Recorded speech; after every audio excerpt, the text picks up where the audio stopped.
ધોરણ 7 સ્વાધ્યાય 12.1 પહેલો પ્રશ્ન કાણા પાડેલી આકૃતિની નકલ કરો અને સમિતિની અક્ષ શોધો. સમિતિની અક્ષ કોને કહેવાય? ક્યાં આપણે દોરવાની કે સમિતિની અક્ષની બંને બાજુ કેવી ઇમેજ હોવી જોઈએ? મિરર ઇમેજ, એટલે અરીસામાં આપણે જોઈએ તો અરીસાની બહારની સાઈડ અને બીજી સાઈડ બંને સાઈડ ઇમેજ કેવી સરખી દેખાતી હોય, બરાબર? તો એવી જે વચ્ચે અક્ષ પડે એને આપણે શું કહેવાય? સમિતિની અક્ષ. તો જો પહેલું એ ચોરસ આપેલું છે એમાં આપણે સમિતિની અક્ષ ક્યાં દોરી શકાય? અહીંયા બે હોલની વચ્ચે, બે કાણાની વચ્ચે, બરાબર વચ્ચે તમારે સ્કેલથી દોરવાની, હું હાથથી દોરું છું એટલે, બરાબર? તો આવી સમિતિ અક્ષ દોરી શકાય. પછી બીજું ચોરસ છે એમાં અહીંયા બે હોલ આપેલા છે તો આપણે એનાથી બે હોલની વચ્ચેથી પસાર થતી એક અક્ષ દોરવાની. તો જો અક્ષની બંને બાજુ કેવી હોય? ઇમેજ સરખી હોય છે ને, આ ભાગ અને આ ભાગ બંને કેવા હોય? સરખા. તો આપણે તો બંને બાજુ અક્ષની બંને બાજુ કેવી હોવી જોઈએ? સાઈડ અને ઇમેજ સરખી હોવી જોઈએ, બરાબર? તો એને શું કહેવાય? સમિતિની અક્ષ કહેવાય. પછી ત્રીજું ચોરસ છે એમાંથી આપણે ક્યાંથી દોરી શકીએ છીએ? અહીંયાથી પસાર કરીએ છીએ, બે હોલની વચ્ચેથી. તમારે સ્કેલની મદદથી સીધી લાઈન દોરવાની, મારે થોડી ત્રાસી લાઈન થાય છે. પછી છે એના પછીનું ચોરસ છે એમાં પણ આપણે શું કરી શકાય? એમાં પણ બે હોલ આપેલા છે તો આપણે આવી રીતે સમિતિની અક્ષ દોરી શકીએ, બરાબર? કે બંને બાજુ વચ્ચેથી વાળો તો બંને બાજુ બે હોલ પડે છે અને બંને ઇમેજ કેવી છે? સરખી છે. પછી ઈ, એમાં પણ જો ચોરસ આપેલા છે આપણે, એમાં 4 હોલ આપેલા છે અને ચારે કોર્નર ઉપર, બરાબર? ડીમાં 4 હોલ છે પણ કેવા છે? વચ્ચે છે, સાઈડમાં, બંને સામસામેની બાજુ પર, કોર્નર પર નથી. જ્યારે ઈમાં છે કોર્નર પર છે હોલ, તો આપણે કેવી રીતે સમિતિની અક્ષ દોરી શકીએ? કેવી રીતે ભાગ પાડી શકીએ? જો એને અહીંયાથી તમે આવી રીતે સમિતિ અક્ષ દોરો તો પણ બે સરખા ભાગ પડે, બરાબર? પછી આ બે હોલની વચ્ચેથી પસાર કરો, આવી રીતે આડા બે ભાગ પાડો. મારે આડી થઈ ગઈ લાઈન, બરાબર? અહીંયાથી તમે આડા બે ભાગ પાડો તો પણ બે સરખા ભાગ પડશે ચોરસના, બરાબર? સરખી ઇમેજ પડશે. પછી આ બે હોલમાંથી પસાર થતી ઇમેજ એક અક્ષ દોરો. આ બંને હોલ, આપણે હોલનો ઉપયોગ કરવાનો છે ને, તો પણ એક સરખા ભાગ પડશે ચોરસના. અને પછી કઈ છે? આ બે હોલમાંથી પસાર થતી અક્ષ દોરો. અહીંયાથી બે ભાગ કરશે ચોરસના તો પણ આ અક્ષની બંને બાજુના ભાગ કેવા પડશે? સરખા, બરાબર? તો આટલી સમિતિની અક્ષામાં દોરી શકીએ આપણે 1 2 3 ને 4, બરાબર? 4 છે. હવે એફ છે એમાં 3 ડોટ આપેલા છે, બે બાજુમાં છે ને એક વચ્ચે છે. તો આમાંથી આપણે ખાલી એક જ લાઈન પસાર કરી શકીશું, એક જ અક્ષ દોરાશે. કેમ? કારણ કે આપણે એમાં હોલનો ઉપયોગ કરવાનો છે. જો તો એ વચ્ચેના એક હોલમાંથી આપણે આ બે હોલની વચ્ચે થઈને એક અક્ષ દોરી શકાય, બરાબર? કારણ કે બીજું કંઈ આગળ હોલ આપેલો, આની સામે કે હોલ છે નહીં, એક વચ્ચે હોલ આપેલો છે, એટલે આપણે એનો ઉપયોગ કરીને આવી રીતે એક જ અક્ષ સમિતિની અક્ષ દોરી શકીશું. પછી આ ત્રિકોણ આપેલું છે જીમાં, તો એમાં અક્ષ ક્યાંથી દોરી શકાય? બે હોલની વચ્ચેથી પસાર કરો આવી રીતે, તો ત્રિકોણના બે સરખા ભાગ પડશે, બરાબર? પછી એવી રીતે આડું ત્રિકોણ છે અને તો આ બે હોલની વચ્ચેથી તમે અક્ષ દોરો તો બે સરખા ભાગ પડશે. હવે અહીંયા પણ ત્રિકોણ છે પણ બે હોલ કેવા? ઉપરા ઉપરી આપેલા છે લાઈનમાં, તો આપણે આવી રીતે કરવું પડશે, બરાબર? તો સરખા ભાગ પડશે. તમે આવી રીતે કરશો તો સરખા ભાગ પડશે. ઉપરનો ભાગ નાનો છે, નીચેનો ભાગ મોટો છે, તો આ સરખા ભાગ નહીં પડે. એટલે તમારે શું કરવું પડશે? ઊભી લાઈન જ ડ્રો કરવી પડશે, બરાબર? સમિતિ અક્ષ દોરવી પડશે. પછી જેમાં પણ આપણે વર્તુળ છે તો અહીંયા વર્તુળ બે હોલની વચ્ચે તમે આવી રીતે અક્ષ પસાર કરો તો વર્તુળના બે સરખા ભાગ પડશે. યા તો તમે આવી રીતે પસાર કરો બે હોલમાં થઈને તો પણ વર્તુળના બે સરખા ભાગ પડશે. તો તમે આવી રીતે અક્ષ દોરી શકશો. પછી વર્તુળ છે કે એમાં પણ જો આવી રીતે જ છે, બરાબર? ઊભા હોલ 4 વર્તુળ છે એ નિયમિત અંતરે છે, તો અહીંયાથી બે લાઈન પસાર કરો સમિતિ અક્ષ તો પણ સરખા ભાગ પડશે. આને આ બે હોલમાંથી પસાર કરો તો પણ બે સરખા ભાગ પડશે. અને છેલ્લું વર્તુળ છે એમાં શું છે? તમે ખાલી અહીંયાથી પસાર કરી શકશો. જો આ બે હોલની વચ્ચેથી એક ઊભી લાઈન જ દોરી શકો સમિતિ અક્ષ. આડી કેમ નહીં દોરી શકો? કારણ કે જો અહીંયા વર્તુળ, અહીંયા હોલ આપેલું છે તો એની સામે બીજું હોલ આપ્યું, અહીંયા એક હોલ આપ્યું નથી, એટલા માટે તમે ખાલી એક જ અક્ષ દોરી શકશો અહીંયા, બરાબર છે? તો સમિતિ અક્ષ કઈ થઈ આમાં? આ એક થઈ, બરાબર? કે જેથી વર્તુળના, કારણ કે આમાં આપણે હોલનો ઉપયોગ કરીને દોરવાની છે એટલા માટે, બરાબર? તો તમે આ રીતે દરેક આકૃતિમાં સમિતિ અક્ષ આપણે દોરી શકીએ. પ્રશ્ન બીજો, આપેલી સમિતિની રેખા દ્વારા બાકીના કાણા શોધો. જો સમિતિની રેખા આપેલી છે એમાં એક બાજુ હોલ આપેલું છે તો બીજું હોલ ક્યાં હોય આપણે કહેવાનું છે. તો પહેલું ચોરસ છે એમાં એક હોલ છે તો બીજું ક્યાં હોય, એની બરાબર સામે અહીંયા હોય. બરાબર. પછી ચોરસ છે એમાં એક હોલ આપેલું છે તો બીજું હોલ બરાબર એની સામે હોય એટલે ક્યાં હશે, અહીંયા.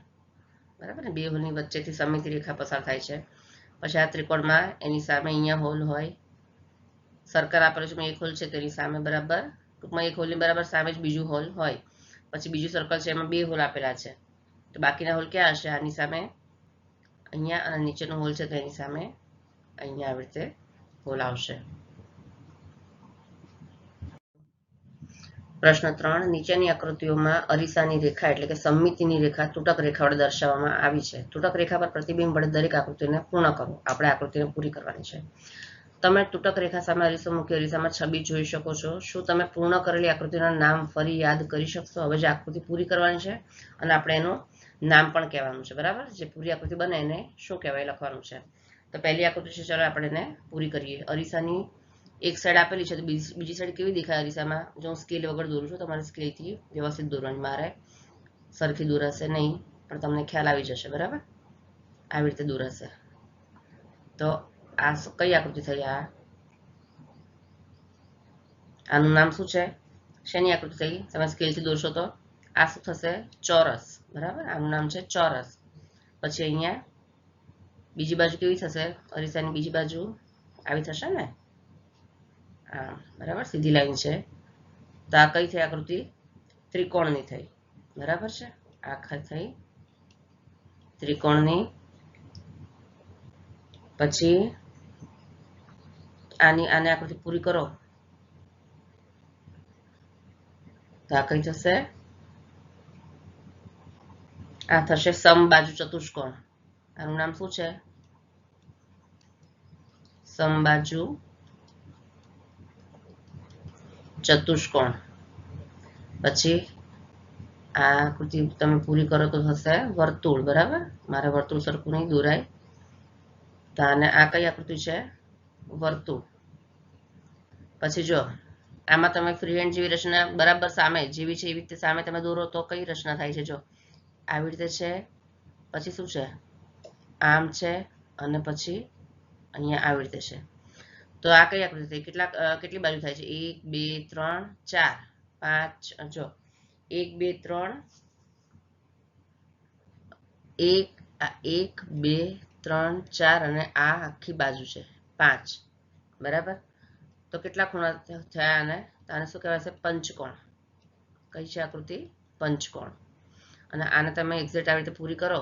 સામે આ એક છે તો આ એક બાજુ થઈ, પછી આવી રીતે છે, પછી આમ છે, આમ છે, અને આને પૂરી કરી દેવાની છે. બરાબર, તો કેટલી બાજુ થઈ? આ 1 2 3 4 5 6 7 અને 8 બાજુ. તો આ કઈ આકૃતિ છે? અષ્ટકોણની. આનું નામ શું છે? અષ્ટકોણ. બરાબર, તો જો આ રીતે આપણે એનો જવાબ આવશે. બરાબર. પ્રશ્ન 4, નીચે આપેલી આકૃતિઓ એક કરતાં વધારે સમિતિની રેખા ધરાવે છે. આવી આકૃતિઓ ઘણી રૈખિક સમિતિ ધરાવે છે તેવું કહેવાય. જો અહીંયા આપણે જોઈએ તો સમિતિની કેટલી રેખાઓ ધરાવે છે? લંબચોરસમાં જો આવી રીતે છે બે રેખા. બરાબર, બે બાજુ સરખી હોય સામસામે એટલે બે સમિતિ રેખા ધરાવે છે. પછી બીમાં ચોરસ છે તો ચાર બાજુ સરખી છે તો ચાર સમિતિ રેખા ધરાવે છે. અને આ આકૃતિ છે એમાં 1 2 3 સમિતિ રેખા ધરાવે છે. બરાબર, તો શું કહે છે આગળ કે નીચેની આકૃતિઓમાં જો ઘણી રૈખિક સમિતિ હોય તો તે ઓળખો. હવે આકૃતિઓ છે એમાંથી કેટલી રૈખિક સમિતિ હોય એ આપણે કહેવાનું છે. જો એક ફ્લાવર જેવી આકૃતિ છે ને અને વચ્ચે ત્રિકોણ છે તો આમાં કેટલી હોઈ શકે સમિતિની રેખા? તો આપણે દોરીએ. જો એવી રેખા દોરવાની કે એને બે બાજુ, રેખાની બંને બાજુ મેં તમને પહેલા કીધું છે કે એક સરખા ભાગ પડે. જોયું? એની આ બાજુ પણ અને આ બાજુ પણ બંને ભાગ કેવા હોવા જોઈએ? સરખા હોવા જોઈએ. તો એક આવી રીતે તમે રેખા કરો, પછી બીજો ભાગ ક્યાં પડશે? ત્રિકોણ છે એટલે તમે અહીંયાથી પણ આમ બે ભાગ પાડશો તો એની બંને બાજુ સરખા ભાગ પડશે. બરાબર, અને ત્રીજો અહીંયાથી આમ પસાર થશે, આમ કરશો તો પણ મારે થોડી આડી દોરાઈ છે, પણ આવી રીતે રેખા પડશે દોરસો વચ્ચે તો પણ એની રેખાની બંને સાઈડ ભાગ કેવા પડશે? એક સરખા, હે ને? મિરર ઇમેજ થશે રેખાની બંને બાજુ, અરીસામાં પ્રતિબિંબ પડે ને એવી રીતે દેખાશે. તો આપણે શું કહીએ કે આ આકૃતિને સમિતિની કેટલી રેખાઓ છે? સમિતિની રેખાઓ કેટલી છે? આકૃતિને 3 સમિતિની રેખાઓ છે, બરાબર? 3 સમિતિની રેખાઓ છે એવું કહેવાય, બરાબર? પછી બીજું છે આ જે ચોરસ, એમાં આકૃતિ આપેલી છે. હવે એમાં તમે કેવી રીતે કરો? એક તો તમે આવી રીતે લાઈન દોરો ઊભી, બરાબર? તો શું થશે? આ બંને સાઈડ સરખા ભાગ પડશે, સરખી ઇમેજ પડશે. અને આડી રેખા દોરશો સમિતિની તો પણ ઉપર નીચે છે એ ભાગ કેવા પડશે? બંને સરખા પડશે. તો આને આ આકૃતિને સમિતિ કેટલી રેખાઓ કહેવાય? સમિતિની 2 રેખા છે એવું કહેવાય. આમાં 3 છે, બીજામાં 2 રેખા છે. પછી ત્રીજો છે, તો ત્રીજામાં પણ સેમ એવું જ છે. ત્રીજો જો ત્રિકોણ છે તો એમાં તમે આવી રીતે ઊભો ભાગ પાડશો તો પણ 2 બાજુ રેખાની 2 બાજુ સરખી ભાગ પડશે. પછી ત્રિકોણ જે કોર્નર પડે છે ને ત્યાંથી તમે લઈ જશો ને તો પણ અહીંયાથી આમ આવી રીતે 2 ભાગ પાડશો તો પણ શું થશે? 2 બાજુ સરખી પડશે, બરાબર? રેખાની બંને બાજુ કેવી હશે? સરખા ભાગ પડશે. અને એક તમે આવી રીતે સમિતિની રેખા કરશો વચ્ચે તો પણ રેખાની બંને સાઈડ કેવી હશે? સરખી પડશે, સરખા ભાગ પડશે. તો આમાં પણ કેવી સમિતિની રેખાઓ કેટલી થાય છે? 3 સમિતિની રેખાઓ છે તેવું કહેવાય. પછી ચોરસ છે અને વચ્ચે આવી આકૃતિ છે. તો જો ચોરસ છે એમાં તમે કેવી રીતે ભાગ પાડશો? તો વચ્ચે જો તમે સીધો આવી રીતે પાડશો ને આમ, તો એક છે આવી રીતે ત્રાસો, જો આમાં કેવી રીતે પાડશો તમે? ડી છે એમાં એક તમે આ કોર્નરમાંથી અક્ષ શું કહેવાય વિકર્ણની જેમ આવી રીતે આમ તમે કરશો તો આ બંને રેખાની બંને સાઈડ જે ભાગ છે, એક આ સાઈડ અને આ સાઈડ બંને ભાગ કેવા છે? સરખા, બરાબર? અથવા તો તમે આવી રીતે રેખા કરશો વચ્ચે આમ દોરશો તો પણ રેખાની બંને બાજુના ભાગ કેવા પડશે? સરખા પડશે. તો તમે આમાં કેટલી સમિતિની રેખાઓ દોરી શકાય? 2. આમાં પણ 2 સમિતિની રેખાઓ છે તેમ કહેવાય.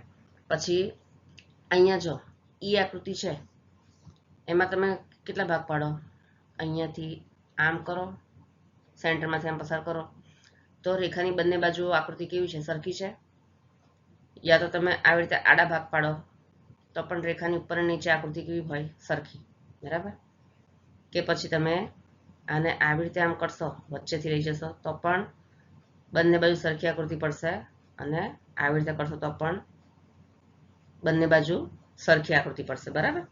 તો આમાં કેટલા ભાગ છે તેવું કહેવાય? કેટલી સમિતિની રેખાઓ પડે? રેખાઓ મળે આપણને 4. ચલો પછી એફ છે એમાં તમે આમ આડા ભાગ કરશો ને તો ઉપર અને નીચે આકૃતિ સરખી નહીં મળે, બરાબર? ઉપર કંઈક ફ્લાવર વાળી હોય તો પાંદડા જેવી આકૃતિ છે અને નીચે સેમી સર્કલ જેવી આકૃતિ છે, તો સરખા ભાગ પડશે નહીં, એટલે આડિયામાં રેખા આવશે નહીં. પણ જો ઊભી કરશો તો 2 બાજુ મિરર ઇમેજ મળશે, એટલે સરખી અરીસામાં પ્રતિબિંબ પડતું હોય ને એવી આકૃતિ મળશે. છે જો અહીંયા આવી રીતે કરશો તો બંને બાજુ આકૃતિ કેવી મળશે? સરખી અરીસાની ઇમેજ જેવી આકૃતિ મળશે, બરાબર? મિરર ઇમેજ મળશે અહીંયા. તો આમાં આપણે ઈ છે એમાં એફ છે ને આકૃતિને તો સમિતિની કેટલી રેખાઓ હોય? સમિતિની 1 રેખા મળે છે આમાંથી એફમાં. પછી જી છે તો જીમાં તમે શું કરો? જીમાં વચ્ચે ચોરસ છે એટલે આપણને ખબર, તમે આમ કરો તો ઉપર નીચે સરખી આકૃતિ મળશે. પછી ઊભા 2 ભાગ પાડશો તો પણ ઉપર નીચે સરખી બંને બાજુ સરખી આકૃતિ મળશે, બરાબર? તમે ત્રાસુ આવી રીતે જશો તો પણ બંને સાઈડ આકૃતિ કેવી મળશે? સરખી મળશે.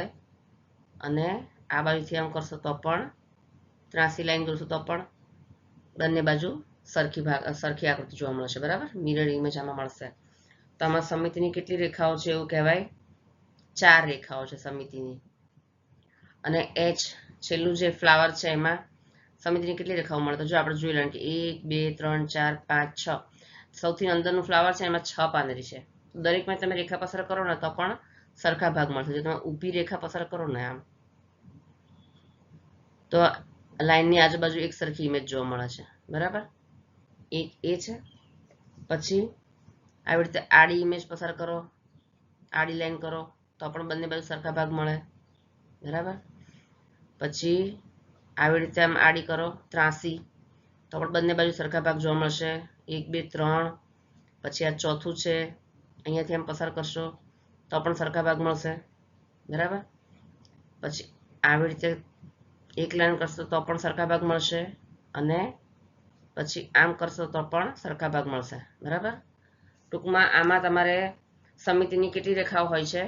6 રેખાઓ તમને મળે છે, બરાબર. સમિતિની આમાં કેટલી રેખા મળે છે?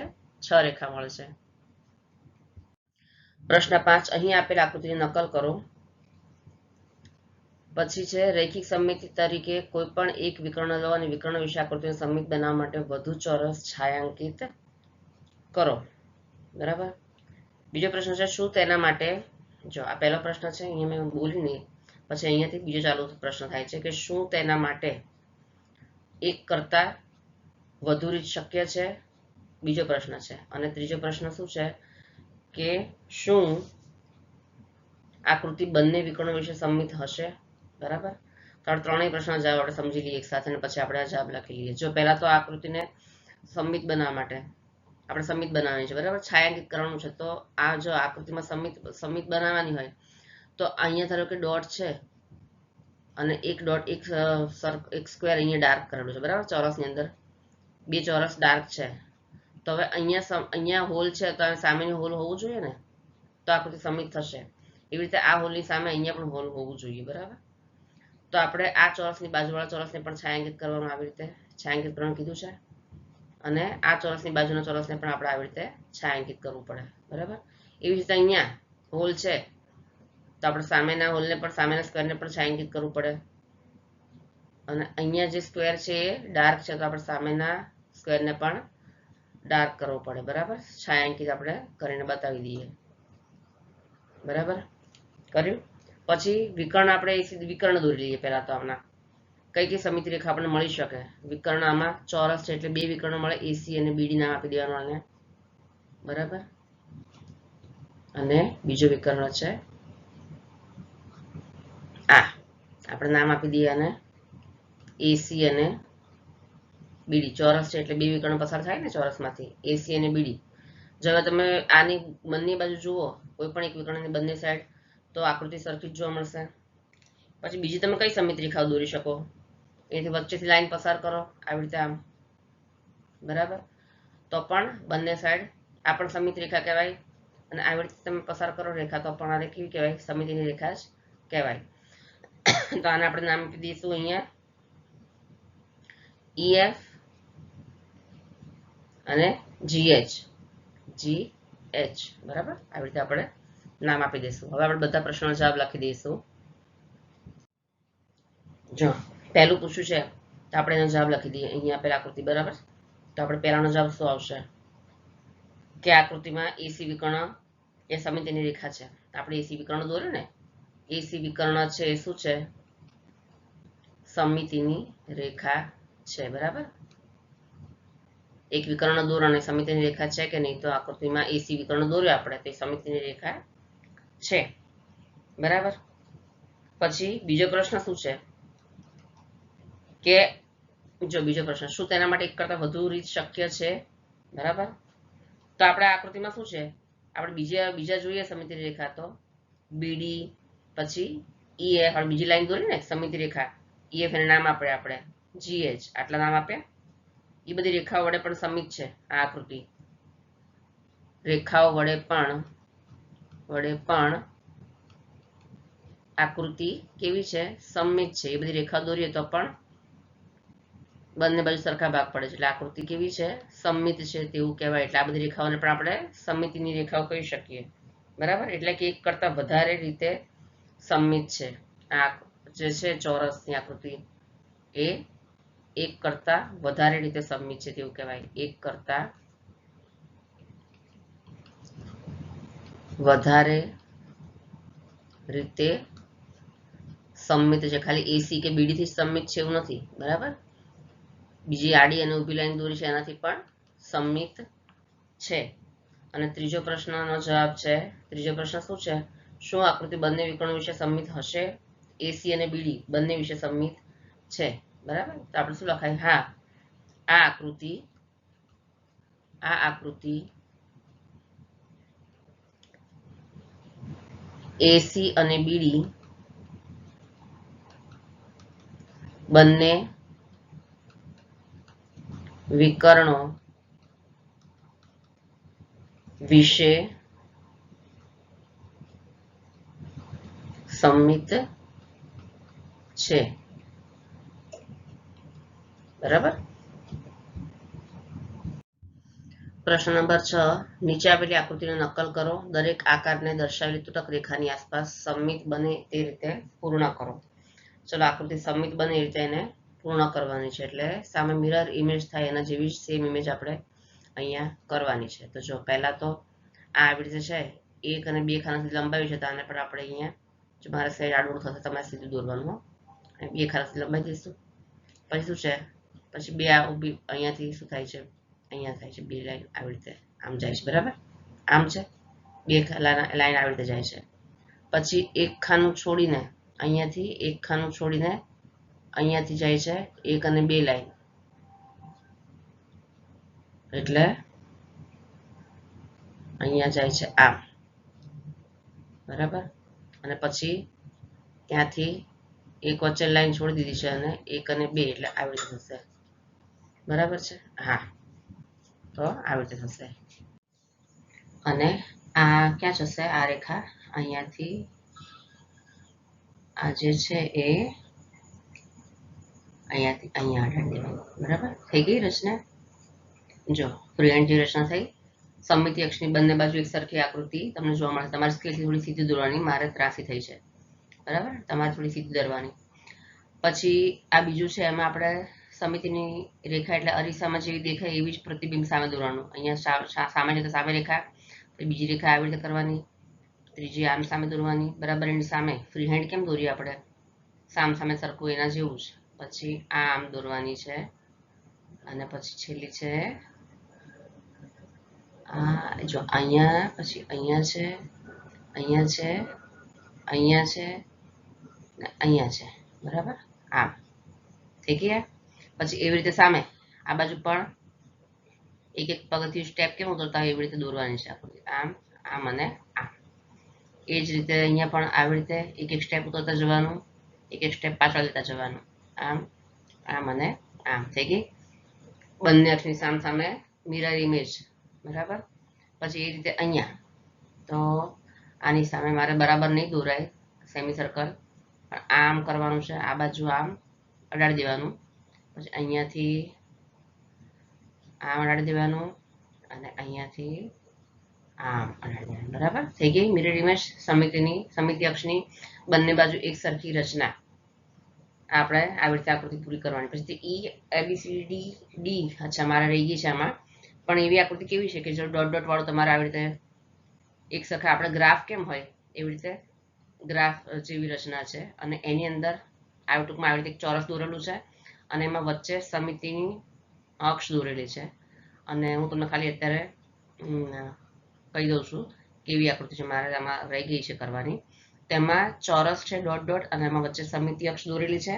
અને એમાં કેવી રીતે છે ખબર છે આકૃતિ, આવી રીતે છે આમ, પછી આમ છે, આમ છે, અને પછી આમ, આવી કઈ આકૃતિ છે. તો આને મારે પૂરું કરવું હોય તો આમ થશે, આમ થશે, આમ થશે અને આમ થશે, બરાબર. આવી રચના થશે, આ ટાઈપની જ આવશે.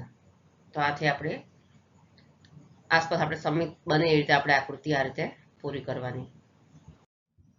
પ્રશ્ન 7, નીચેની આકૃતિ માટે સમમિતિની રેખાઓની સંખ્યા જણાવો. પહેલું છે સમબાજુ ત્રિકોણ. તો સમબાજુ ત્રિકોણમાં સમિતિની રેખાઓ કેટલી હોય, જો આપણે દોરીને સમજી લઈએ કે સમબાજુ ત્રિકોણ એટલે 3 બાજુ સરખી હોય. તો આપણે અહીંયાથી ભાગ પાડીએ તો પણ 2 સરખા ભાગ પડે.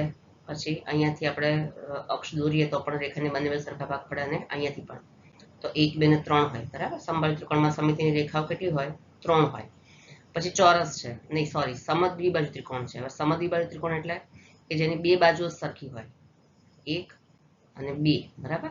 ત્રીજી બાજુ સરખી હોય નહીં, તો આપણે ખાલી આવી રીતે ડિવાઈડ કરી શકીએ વચ્ચે, તો તે મારે આડી લાઈન દોરાણી છે, તો તે આ 2 ભાગ સરખા હોય, બરાબર. બાકી તમે બાકી કોઈ પણ ત્રાસી લાઈન કરો તો એમાં બંને ભાગ, રેખાની બંને બાજુ સરખા ભાગ જોવા મળે નહીં, એટલે મિરર ઇમેજ આપણને ન મળે.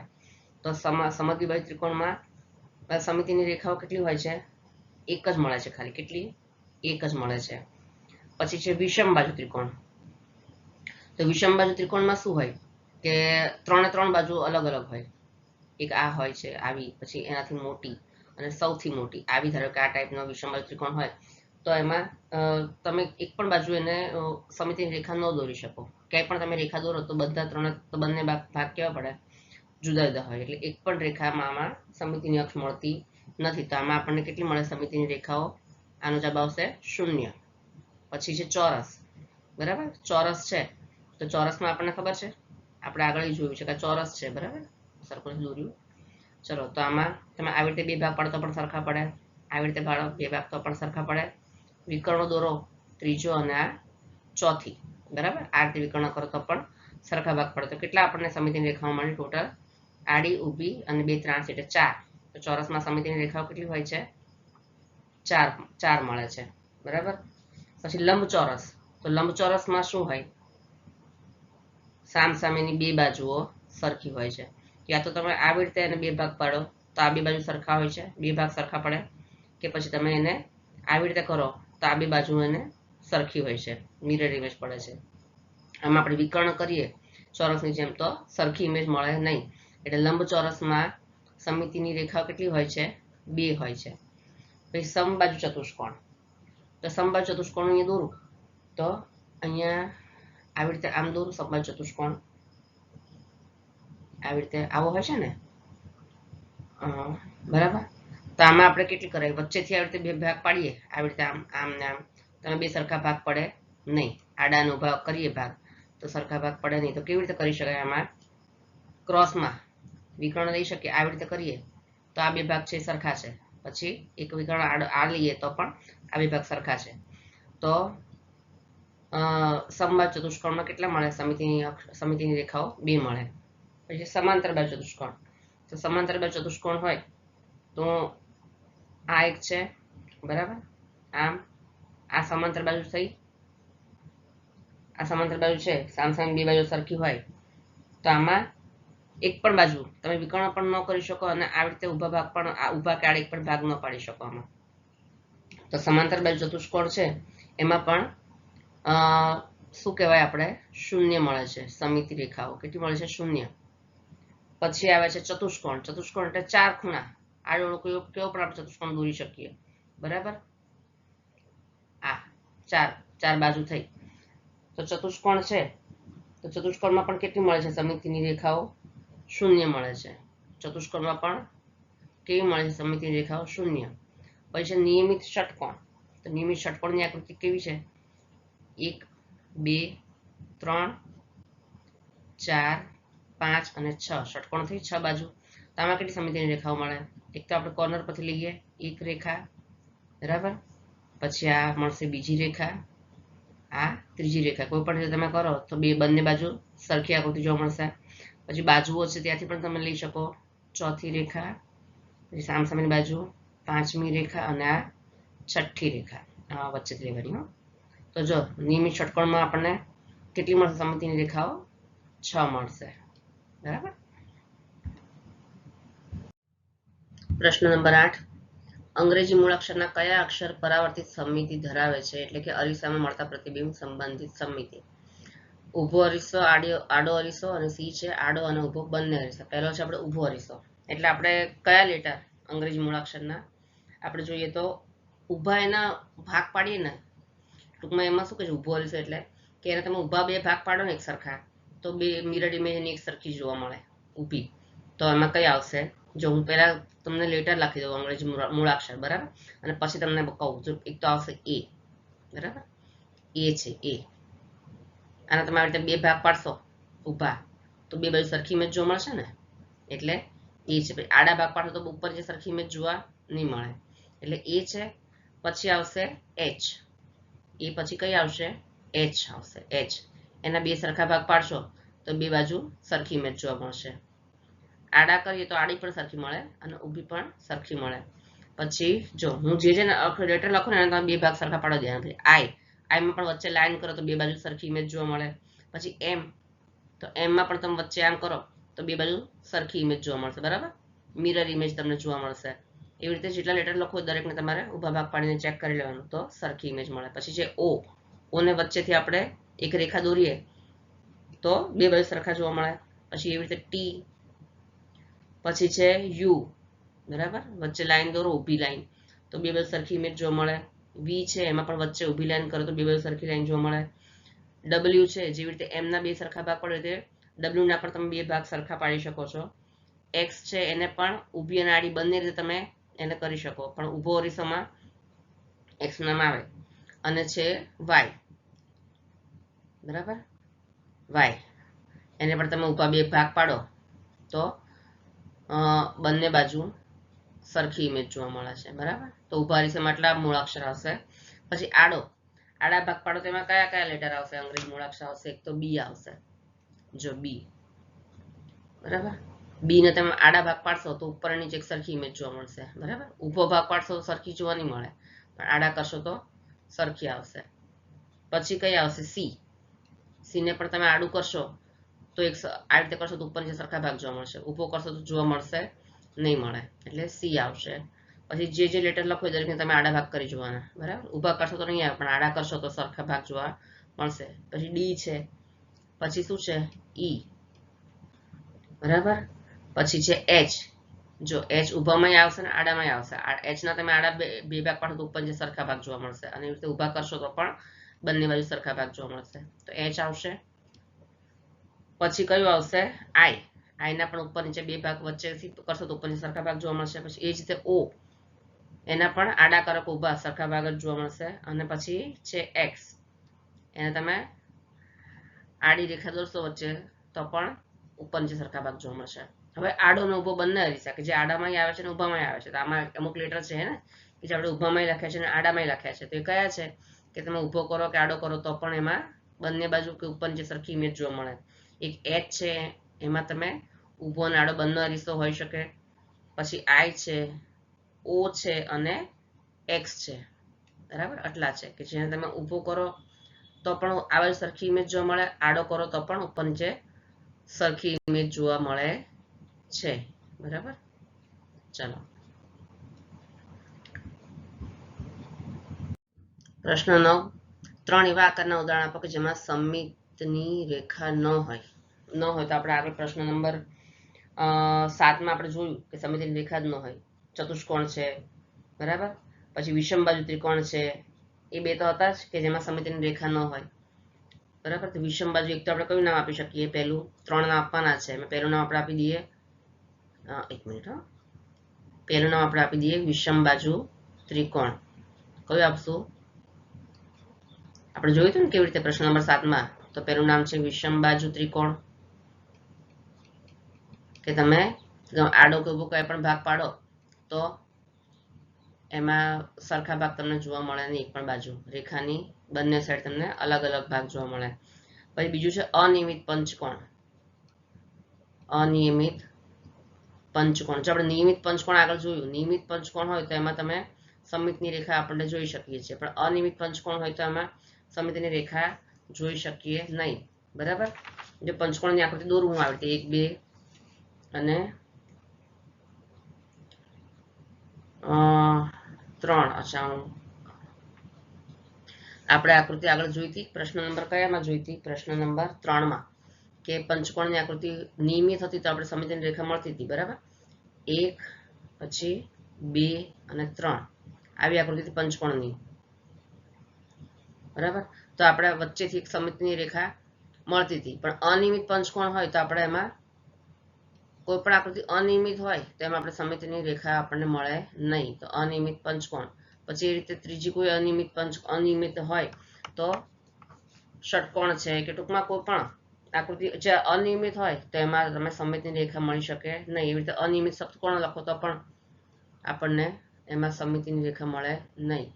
નિયમિત આકૃતિ હોય તો એમાં તમે સમમિતિની રેખા મળી શકે, પણ અનિયમિત હોય આકૃતિ તો એમાં તમને સમમિતિની રેખા મળી શકે નહીં, બરાબર. તો કોઈ પણ 3 નામ આપણે આપી શકાય. પ્રશ્ન નંબર 10, નીચેની આકૃતિની રૈખિક સમમિતિને બીજું કયું નામ આપી શકાય. જો સમદ્વિબાજુ ત્રિકોણ, બરાબર, તો એની રૈખિક સમમિતિને આપણે કયું નામ આપી શકીએ. સમદ્વિબાજુ ત્રિકોણ કેવું હોય, બે બાજુ સરખી હોય અને એમાંથી સમમિતિની એક જ રેખા પસાર થઈ શકે. આપણે આગળ જોયું, આ સમબાજુ નથી પણ સમદ્વિબાજુ, આવી બાજુ સરખી છે, તો એમાં ખાલી તમે ઊભી લાઈન જ કરી શકો કે બે બાજુ સરખી હોય. તો આને તમે કયું નામ આપી શકો? બીજું કયું નામ આપી શકાય? તો આને નામ આપી શકાય મધ્યગા. સમદ્વિબાજુ ત્રિકોણની મધ્યગા કહી શકાય. અને શું કહી શકાય આને? મધ્યગા કહી શકાય. તો આને નામ આપી શકાય સમદ્વિબાજુ ત્રિકોણની મધ્યગા. શું કહેવાય? મધ્યગા. એવી રીતે વર્તુળ માટે આપણે એનું જોયું, આ છે એનો જવાબ. એવી રીતે વર્તુળને શું કહેવાય? વર્તુળમાંથી સમિત રેખાની પસાર થતી હોય તો આ વર્તુળ માટે આપણે જોઈએ, આ વર્તુળ છે અને તમે કોઈ પણ બાજુ આડી ઊભી ક્યાંય પણ ધારો કે આવી રીતે હોય, આ સમિતિની રેખા જ છે, પણ તમે બીજાને કયા નામે બોલાવી શકો? તો આને શું કહેવાય? વર્તુળનો વ્યાસ. શું કહેવાય આને? વર્તુળનો વ્યાસ. બરાબર. તો આ બીજા નામથી આપણે એને બોલાવી શકાય. અહીંયા આપણું આ એક્સરસાઇઝ તમારી 12.1 પૂરી થાય છે.